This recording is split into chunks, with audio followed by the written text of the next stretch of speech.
Fala pessoal, eu sou o Paulo Alves, editor de cripto do Infomano, e esse é o Cripto Mais, nosso programa semanal para você que quer saber tudo sobre Bitcoin e outros ativos digitais. Hoje a gente vai falar sobre os problemas enfrentados pela Binance, a maior bolsa de ativos digitais do mundo. A empresa foi recentemente alvo de um processo nos Estados Unidos e no Brasil está sendo investigada pelo Ministério Público Federal. Afinal, quais são as acusações que pairam sobre a exchange e o que pode acontecer com ela e com os clientes brasileiros? Eu vou conversar sobre o assunto com o professor do INSPE e IBMEC, Isaac Costa, sócio do escritório Vard Advogados e ex-analista da Comissão de Valores Mobiliários. Já vai deixando suas dúvidas aqui nos comentários e vai saber muito mais de cripto depois da vinheta.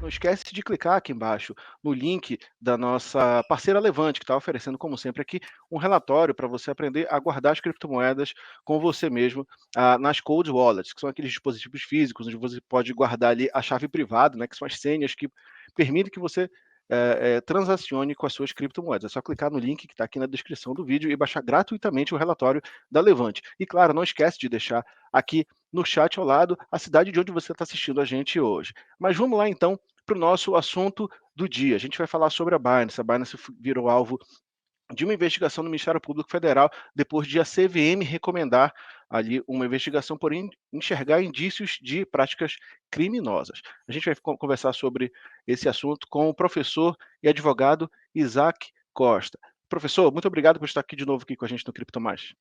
Eu que agradeço o convite, Paulo. Será um prazer conversar com você mais uma vez. O prazer é todo meu, professor.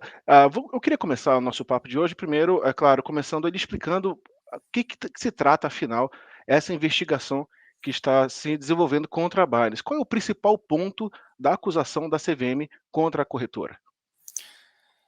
Meu caro, o principal ponto é o fato de que existem certas atividades que, para você poder desempenhar no território brasileiro, você precisa de uma autorização prévia. Tá? No caso da CVM especificamente, nós não estamos falando ainda da mera oferta de negociação de ativos virtuais em abstrato. Tá? Ou seja, nós ainda não temos a lei, a regulamentação da lei 14.478 de 2022, a lei de ativos virtuais. O que está acontecendo é que os contratos futuros associados a criptoativos são derivativos. Ponto. Isso é inquestionável. Não tem aquela discussão se é ou não valor mobiliário ou não. Contratos futuros e opções são derivativos. Para você poder ofertar o serviço de intermediação de contratos futuros e outros derivativos, nos termos da Lei 6385 de 1976, você precisa ter uma autorização da CVM. Ponto. Ou seja, você precisa ter uma corretora registrada na CVM que ofereça esses serviços e, além disso, o ambiente de negociação tem que ser um ambiente de bolsa, um ambiente de mercado organizado de valor mobiliário, que é o termo que a lei fala. Então, em síntese, assim como você não pode sair por aí emprestando dinheiro sob pena de você ser declarado agiota, você não pode sair oferecendo serviços de intermediação de derivativos e também ofertando publicamente valores mobiliários sob pena de ser considerado, de ter uma infração à legislação da CVM e também incorrer no delito do artigo 7º da Lei 7492 de 1986, que é a oferta de valores mobiliários e a oferta de serviços relacionados a valores mobiliários sem o registro na CVM. Esse é o ponto central da controvérsia. Só que recentemente a Binance emitiu, desculpa, a CVM emitiu um comunicado dizendo que não abriria um procedimento contra a Binance por enxergar que a corretora havia, enfim, cumprido aí com as exigências da autarquia, porque já havia emitido um stop order lá atrás, em 2020, justamente sobre essa prática. Ou seja, a CVM em 2020 identificou que a Binance estava ofertando aí, fazendo uma oferta de irregular de valores imobiliários, emitiu a stop order e aí recentemente tinha dito: a gente não vai abrir processo administrativo. Na sua opinião, por que que esse entendimento parece ter mudado?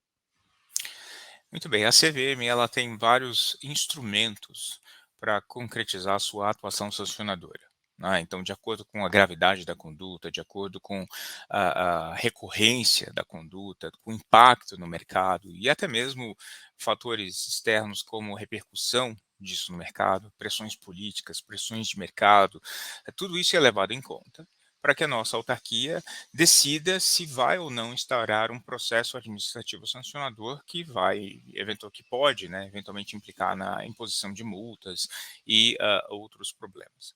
Então, a CVM, ela vai recebendo denúncias ao longo do tempo, assim como ela recebeu denúncias da Atlas Quantum, recebeu denúncias do farol do Bitcoin, ora relacionadas à oferta de contratos de investimento coletivo, que são considerados, né, que podem ser considerados valores imobiliários, ora com relação à oferta de derivativos, que eu queria frisar aqui que existe uma diferença, né? Uma coisa é você ofertar um token que é compreendido como valor mobiliário, porque ele é ofertado publicamente, gera uma expectativa de benefício econômico, e esse benefício decorrerá do esforço de terceiro. Isso é oferta pública irregular de valor imobiliário, nos termos do artigo 19 da Lei 6325. Outra coisa é você atuar como se corretora fosse, oferecendo serviços de intermediação de derivativos. Tá? Então, feita essa diferença, a CVM, ao analisar uma denúncia, ela pode solicitar esclarecimentos para o participante, ou ela pode diretamente editar uma stop order, como ela fez entre 2017 e 2019, com várias empresas, Bitcoin Banco, entre outros, que atuaram aqui no mercado brasileiro. Só que, num primeiro momento, a CVM até publicamente, né, nos documentos que foram divulgados pela mídia, entendeu que o problema estava resolvido em virtude da eliminação daquele produto se você selecionasse o idioma lá, português do Brasil. Só que, provavelmente, a recorrência da conduta, algumas divulgações feitas na mídia a respeito de tentativas de burlar, né, supostamente a Binance teria tentado burlar essas imposições da CVM, possivelmente por meio dos seus próprios atendentes, orientando os investidores a não usar português do Brasil, usar português de Portugal para acessar esses serviços. Então, tudo isso levou a CVM a reavaliar esses fatos. Somado a isso, houve uma mudança do colegiado da CVM, a entrada de um novo presidente muito mais interessado em conhecer os riscos desse mercado, em dialogar com os participantes do mercado e, para fechar, a atuação da SEC e da CFTC contra o mercado cripto e as empresas do mercado cripto. Então, a gente, depois do inverno, né, de 2022, nós vivemos um período muito desfavorável aos olhos do Estado, né, das empresas cripto aos olhos do Estado. Então, eu acho que esse conjunto de fatores levou a CVM a reconsiderar, e ela pode, tá? Ela tem o poder jurídico, né? Ela tem a faculdade, a discricionariedade, seria o termo correto, de revisar o seu entendimento. E aí, possivelmente, em função dessa suposta continuidade da conduta, a autarquia decidiu abrir um sancionador. O que não significa, tá, que necessariamente, aos olhos do colegiado da CVM, a Binance vai ser condenada. Tá? Os advogados da Binance apresentaram defesa, ou estão em vias de apresentar defesa, nós não temos acesso aos autos completos do processo, e o que há é uma discussão, então, para saber se houve ou não violação da norma para a eventual imposição de multa ou absolvição. E nesse caso do processo lá na CVM, né, a gente vai já falar do processo que está lá no Ministério Público Federal, né, segundo a própria CVM, mas falando do processo administrativo sancionador, como você mencionou. Um termo de compromisso geralmente é um elemento que acaba resolvendo uma questão como essa? Que consequências a gente pode esperar desse processo especificamente? O termo de compromisso, ele é um instrumento para tentar resolver qualquer tipo de atuação sancionadora, né, de forma consensual. Então, existem alguns requisitos legais para que esse termo de compromisso seja celebrado. Então, provavelmente a cessação da prática, se foi detectado algum tipo de dano a algum investidor, esse dano tem que ser ressarcido. Não é? Tem vários fatores objetivos que são verificados, né? E aí, normalmente, o que é feito? Quando se elabora uma peça acusatória, seja ele um termo de acusação ou um relatório de inquérito, quando o processo é um pouco mais complexo, abre-se prazo para a defesa, né? E, juntamente com as razões de defesa, os representantes da parte que é acusada podem apresentar, olha, CVM, eu quero celebrar um termo de compromisso nesses termos. Então, a parte ela oferece uma prestação pecuniária e, eventualmente, ela se obriga a assumir algum tipo de encargo. Olha, eu vou deixar de fazer isso, não vou fazer isso, vou fazer isso, vou pagar isso, vou ressarcir os investidores. E qual é a consequência jurídica, né? São duas as consequências jurídicas da celebração de um termo de compromisso. A primeira delas é a extinção do processo, se a CVM aceitar essa proposta, e a segunda é que não há assunção de culpa.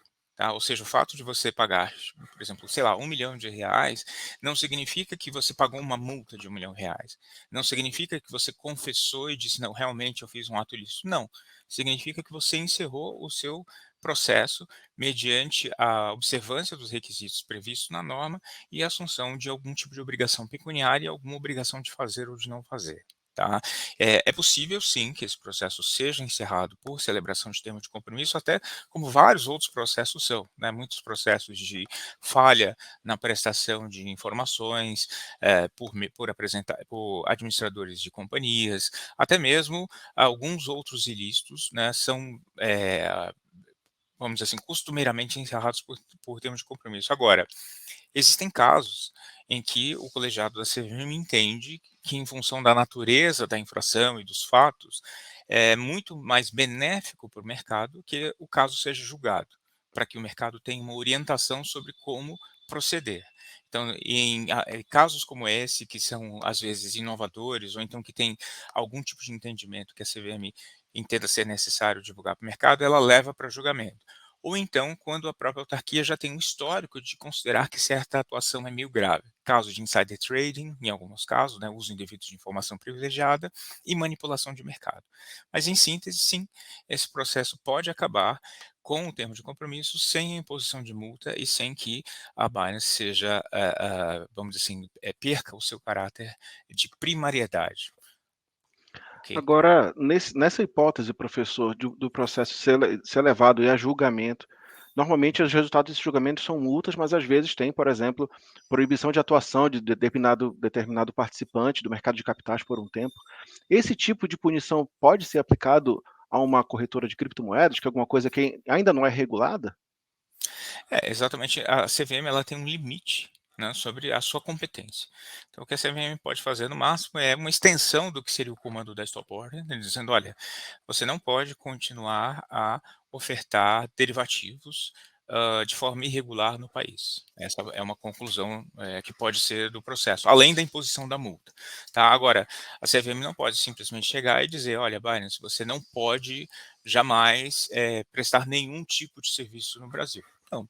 Até mesmo porque a regulação de ativos virtuais ela não está inserida dentro da competência da CVM, pelo menos não sabemos ainda, né, em virtude da ausência do decreto regulamentador da lei de ativos virtuais, que não definiu quem será o regulador. Tá? Então, a consequência prática, né, vamos dizer assim, pior caso, qual é? A imposição de multa e uma obrigação, né, imposta pela CVM de que essa prática que venha a ser considerada como ilícita, ela cesse. Tá?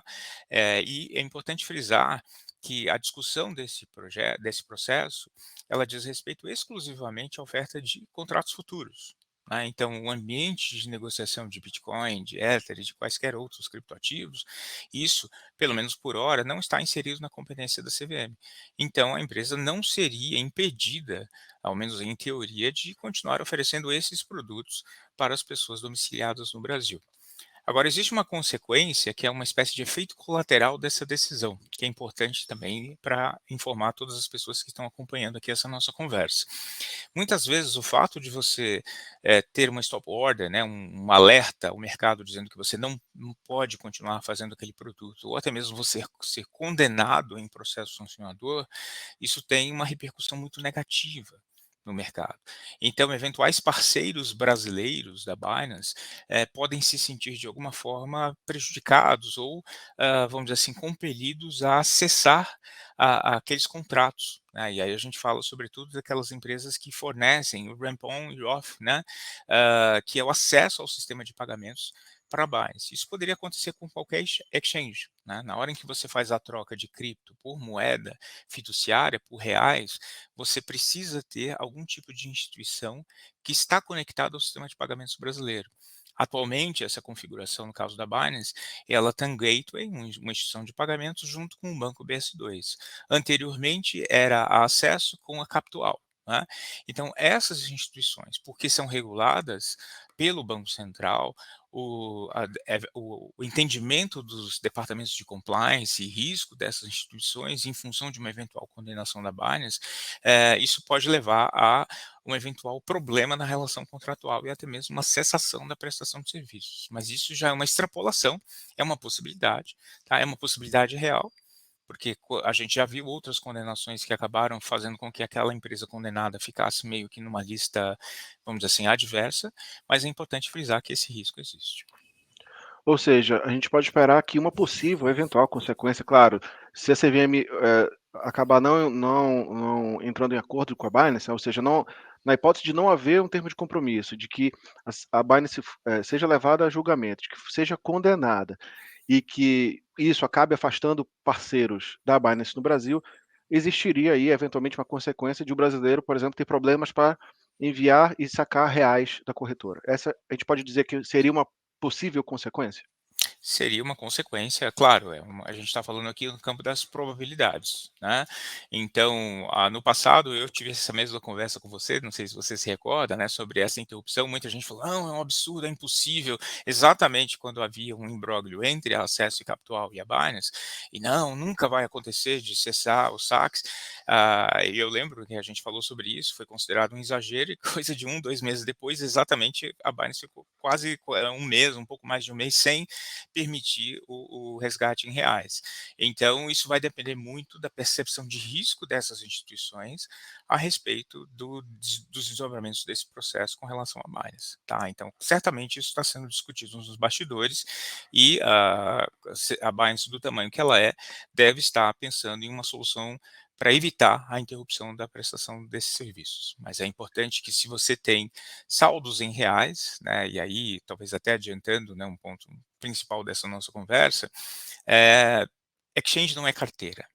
Aí o mercado cripto ele foi criado para que você seja o custodiante dos seus próprios ativos. Apesar da complexidade disso, do risco de você perder sua chave privada, mas o mais importante é que você mantenha em uma exchange centralizada, seja ela qual for, isso não é uma exclusividade, né, da Binance, seja qualquer exchange, que você mantenha ali apenas aquele valor que você vai girar mesmo, né? Se você é um hodler, ou se você, enfim, tem valores que você não está disposto a perder, é recomendável que você mantenha esse valor fora das exchanges, ok? Claro, bom, perfeito, perfeita a recomendação. Realmente era uma das minhas perguntas, mas eu queria agora, professor, avançar para um assunto que também preocupa muito os investidores, é que, depois que a CVM que veio à tona que a CVM havia reaberto esse processo, ou pelo menos aberto um novo processo administrativo contra a Binance, a gente ficou sabendo que ela havia informado o Ministério Público Federal de possíveis práticas criminosas, ou seja, ou como exatamente a CVM disse no processo, entre aspas, crimes de ação penal pública, que eu entendo que sejam crimes passíveis de ação penal pública.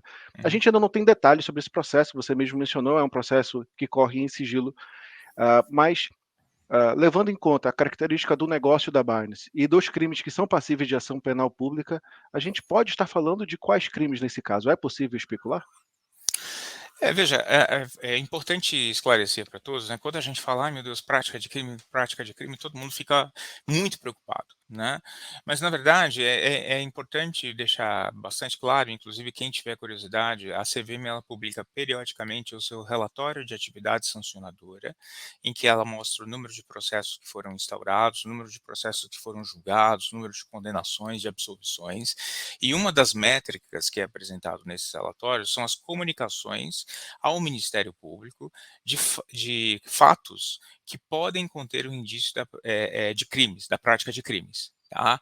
Ou seja, muitas vezes você está diante de uma infração administrativa, uso indevido de informação privilegiada, uma manipulação de preços, que são os exemplos mais comuns, não é? Que você tem a norma da CVM que proíbe essas condutas, e ao mesmo tempo você tem tipos penais, né? Você tem dispositivos na Lei 6385 que correspondem exatamente aos crimes de insider trade, é um crime de manipulação de mercado.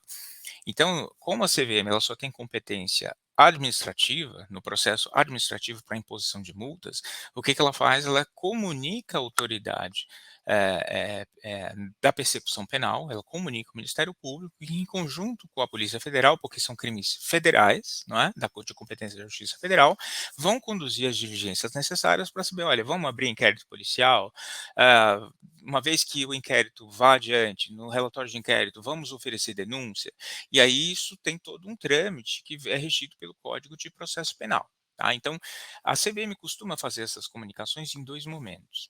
O primeiro momento é que quando ela se convence, a área técnica da CVM, não o colegiado, né, as superintendências temáticas da CVM analisam os fatos e concluem que, puxa, temos que acusar. Vamos fazer uma peça acusatória, que foi exatamente o que parece ter acontecido nesse caso. Olha, demos uma stop order, aparentemente essa stop order ou a conduta não cessou ou encontraram uma forma de burlar essa conduta, pode ter sido esse o raciocínio, a gente não teve acesso ao termo de acusação, e no momento em que ela ofereceu a acusação, é feita então a comunicação ao Ministério Público Federal. Então, basicamente, essa comunicação é: Ministério Público, dá uma olhada nisso, por favor, porque pode ser um crime. Né? E que crime seria esse? Normalmente, no caso de uma oferta irregular, numa oferta de valores imobiliários sem registro, né, numa intermediação de serviços de derivativos sem registro, a gente pode estar incorrendo em alguns dos tipos que se encontram ali no artigo 7º da Lei 7492 de 1986. Basicamente tudo o que diz respeito a você exercer atividades reguladas sem a devida autorização do Estado. Né? Então pensa, por exemplo, por que a agiotagem é crime? Porque tem uma lei que diz, se você exercer atividade privativa de instituição financeira, se você sair oferecendo crédito por aí, sem ser banco ou sem ser uma instituição autorizada pelo Banco Central, a lei diz que isso é crime. Da mesma forma, se você sair oferecendo por aí derivativos ou ofertando publicamente valores imobiliários, isso é crime por quê? Porque você não tem a autorização da CVM. Tá? Então não é um crime aqui de homicídio ou gestão fraudulenta ou gestão temerária de instituição financeira. É um crime que a gente chama de crime formal, né? Porque você ultrapassou um limite, né? Você adotou uma conduta sem ter a chancela do Estado. Tá? E, claro, caberá ao Ministério Público verificar se os fatos são substantivos, né, são significativos o suficiente para oferecer uma denúncia. E aí o segundo momento em que a CVM novamente notifica o Ministério Público Federal sobre os mesmos fatos é na eventual decisão do colegiado. Então, esse processo prosseguindo, sem a celebração de um termo de compromisso, ele vai a julgamento. Então, vai ser cotejada a defesa oferecida pelos representantes da Binance, junto com a peça acusatória. O colegiado da CVM, em uma sessão de julgamento, vai decidir. No caso de uma eventual condenação, o que vai acontecer? Eles vão comunicar ao Ministério Público: olha, aquele acusado, lembra dele? Foi condenado. Então, isso é mais um insumo para a atuação do Ministério Público. A título de curiosidade, no caso do faro do Bitcoin, né, no primeiro momento, a CVM analisou e falou: olha, não entendemos que isso aqui é uma oferta irregular de valores imobiliários. Isso não é um valor imobiliário. E deixou para lá. Em 2019, 2020, quando ela recebeu a denúncia. Recentemente, o que aconteceu? Uma mudança de entendimento do colegiado, novos fatos, uma repercussão midiática em torno do tema, a CVM mudou seu entendimento, entendeu que se tratava de uma oferta pública irregular de valores imobiliários, abriu um sancionador e, no caso, houve uma inversão, né, de ordem, porque já havia um processo criminal e o processo administrativo veio depois. Então, essas duas instâncias, elas são independentes, não precisa vir uma e depois a outra, né? Eu posso ter um processo criminal aberto antes e depois um processo sancionador.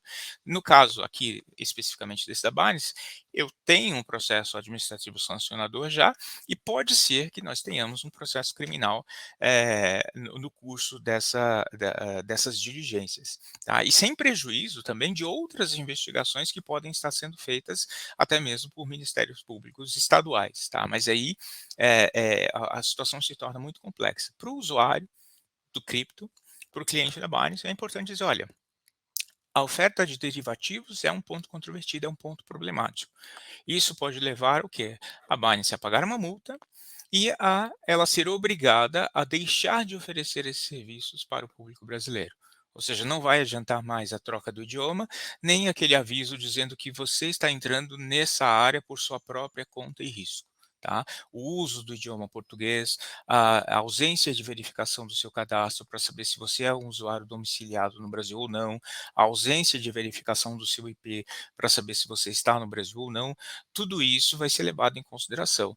Na prática, o que vai acontecer é que você vai deixar de ter acesso a esse produto, ou então a Binance vai ser obrigada a adotar diligências para evitar que você, brasileiro, tenha acesso a esse produto. Bom, professor, o usuário de cripto está muito calejado depois do caso FTX no ano passado, né, que era uma das maiores do mundo, se descobriu o que parece ser um esquema de fraude, o fundador acabou sendo preso, agora responde em liberdade, mas muita gente passou a, pelo menos, temer que algo parecido pudesse acontecer com mais uma, e agora há o temor, pelo menos por parte do investidor comum, de que algo parecido possa acontecer com a Binance. Baseado nas informações públicas que a gente tem, é possível traçar algum paralelo entre os 2 casos? A gente pode esperar que aconteça alguma coisa parecida com a Binance, que ela vá à falência, que ela feche, o fundador seja preso? Algo extremo como esse está no horizonte, assim, baseado no que a gente sabe? Olha, eu tendo a acreditar que não, né, nesse momento, porque os casos são um pouco diferentes, né? A natureza do ato supostamente ilícito é diferente, é diferente. Então, no caso da FTX, né, da FTX, a gente tinha o quê? Um esquema de alavancagem, né, com base nos recursos dos próprios investidores, que levava, né, a um montante de passivo de exigibilidades que era muito superior ao valor que era disponível em caixa. E nós sabemos que a Binance até mesmo tem publicamente declarado, né, que tem um fundo próprio para fazer frente a esses resgates. Então, sempre há pronunciamentos oficiais da empresa, do CZ, seu CEO, no sentido de que não há razão para os investidores temerem, porque uma eventual corrida de saque será honrada, etc, etc, etc. Então, não há indícios de que haveria, né, um uso temerário dos recursos dos investidores nesse caso. Tá? Pelo menos não é esse o teor das acusações da CVM e também das acusações da CFTC. O problema da Binance nesse momento com as autoridades é um problema de atuação sem a devida licença. E não é nem uma licença de ativos virtuais, porque esse regime ainda sequer foi criado devidamente, ele sequer foi regulamentado. É uma ausência de licença para oferecer derivativos. Tá? Agora, o grande problema aqui é que no mercado financeiro como um todo, e aqui mercado financeiro em sentido lato, né, porque o mercado de criptoativos acaba tendo essa característica de mercado de investimentos, de mercado de especulação, a confiança dos usuários na plataforma que oferece os serviços é um elemento fundamental nessa relação. Certo? Então, por exemplo, quando o CZ postou no Twitter lá de que ele iria se desfazer, né, do equivalente de 2 bilhões de dólares em tokens FTT, né, que eram os tokens da FTX, isso causou um frisson no mercado, né, isso causou uma corrida, exatamente porque as pessoas perderam a confiança na FTX. Tá? O que acontece aqui é que todos os eventos, né, seja acusação de auxílio à lavagem de dinheiro, de ausência de controles internos, de oferta de derivativos sem autorização e por aí vai, né, essas ocorrências acabam minando a confiança dos investidores. Até agora, a Binance tem tido êxito, né, em mostrar alguma resiliência contra essas investidas do Estado e, por hora, ela tem se mantido forte líder de mercado. Isso pode mudar? Pode mudar, mas o importante é que os investidores, se você tem seu dinheiro na sua conta, você conheça os riscos e, mais uma vez, né, reitero, né, o que você também comentou, né, Paulo, eh, que você tente minimizar a quantidade de criptoativos que você deixa na exchange, porque a exchange não é carteira. Né? Guarde os seus recursos da melhor forma possível, porque hoje é a Binance, amanhã pode ser outra exchange. Professor, agora a Binance não enfrenta problemas só no Brasil, né? Nos Estados Unidos, recentemente, ela virou alvo de um processo lá da CFTC, que é a supervisora do mercado de commodities e derivativos. A acusação de lá é similar à que a CVM faz no Brasil, ou eu estou errado? A acusação é bastante parecida, né? É uma coisa que poucas pessoas conhecem, né, ou sabem com detalhes, é que o conceito de valor mobiliário aqui no Brasil, ele se parte, né, em dois, quando a gente olha o mercado norte-americano. O primeiro conceito é security, que são os contratos de investimento coletivo, que a gente, para poder caracterizá-los, utiliza o famigerado teste de Howey, que muitos já devem ter ouvido falar, e os securities estão sob a competência regulatória da SEC, a Securities and Exchange Commission, e os valores imobiliários brasileiros também englobam os derivativos. Não é? Então, a CFTC, a Commodity Futures Trading Commission, né, ela cuida exatamente de mercadorias e, sobretudo, derivativos financeiros e derivativos de mercadorias agrícolas e por aí vai. Tá?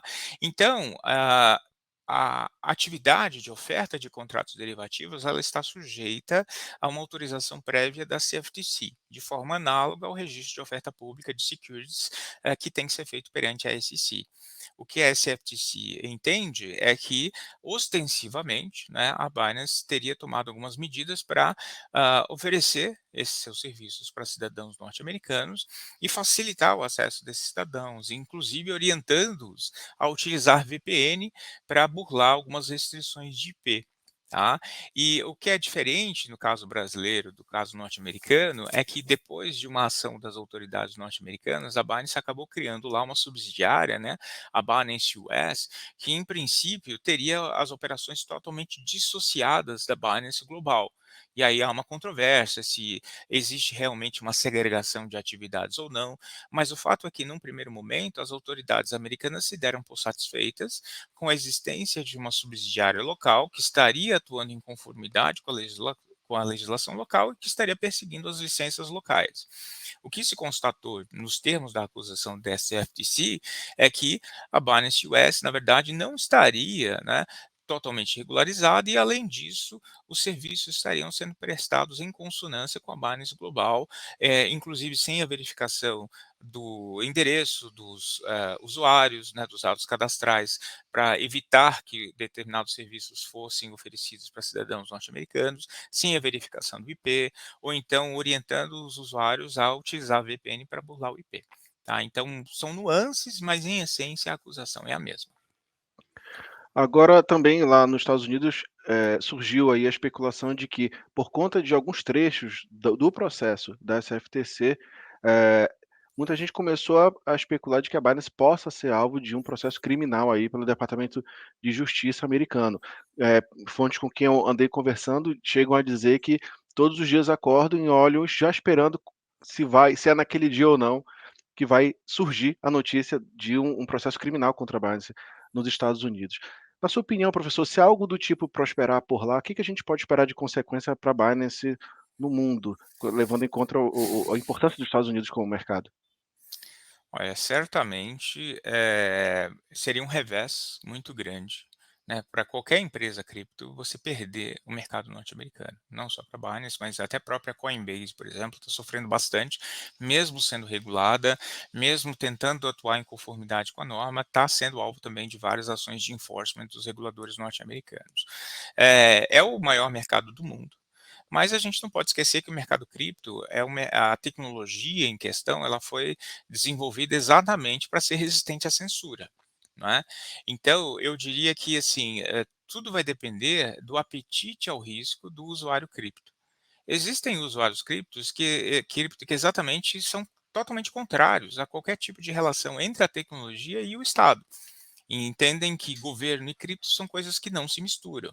E corroboram, inclusive, a ideia da Binance de ser uma empresa global, uma empresa que não tem sede, uma empresa que, em princípio, seria supranacional. Tá? Por outro lado, alguns investidores mais comuns, os investidores mais ordinários de varejo, eles já são um pouco mais receosos. Né? Puxa, será que vale a pena eu manter os meus recursos numa corretora, numa plataforma que está passando por tantas dificuldades com as autoridades? Né?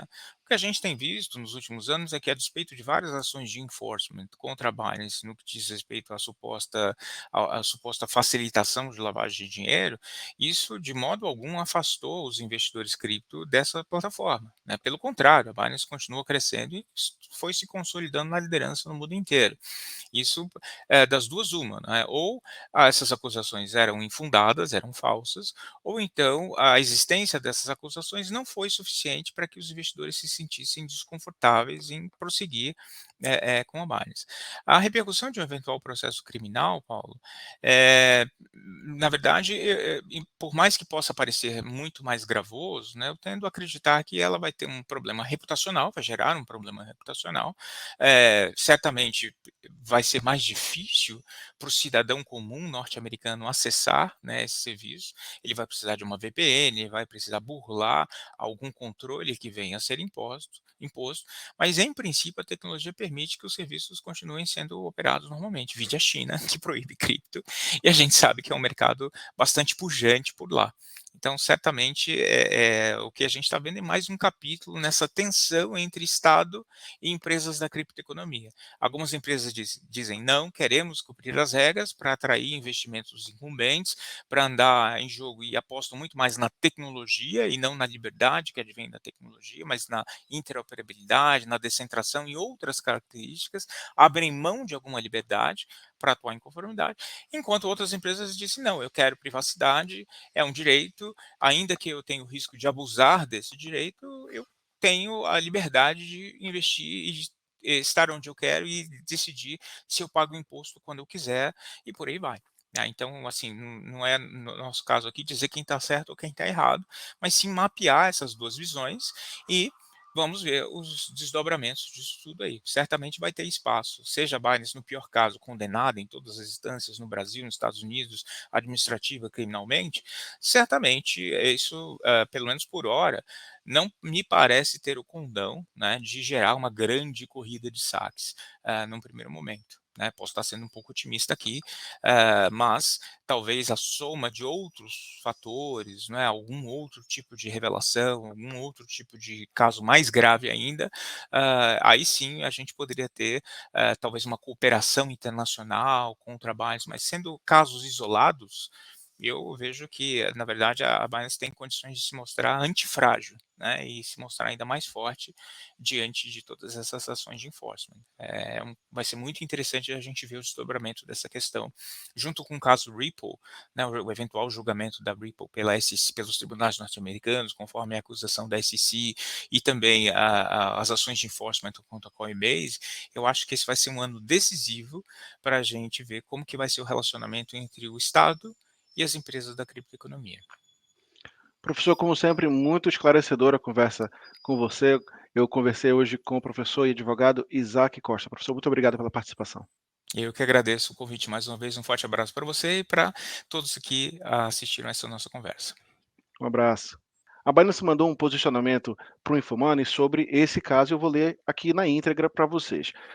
Ele diz o seguinte: a Binance não comenta investigações em andamento, reitera que não oferece derivativos no Brasil que atuem em conformidade com o cenário regulatório local e mantém permanente diálogo com as autoridades para desenvolvimento do segmento cripto e de blockchain no Brasil e no mundo. Bom, esse foi o posicionamento da Binance. Eu espero que vocês tenham gostado do papo sobre a Binance de hoje.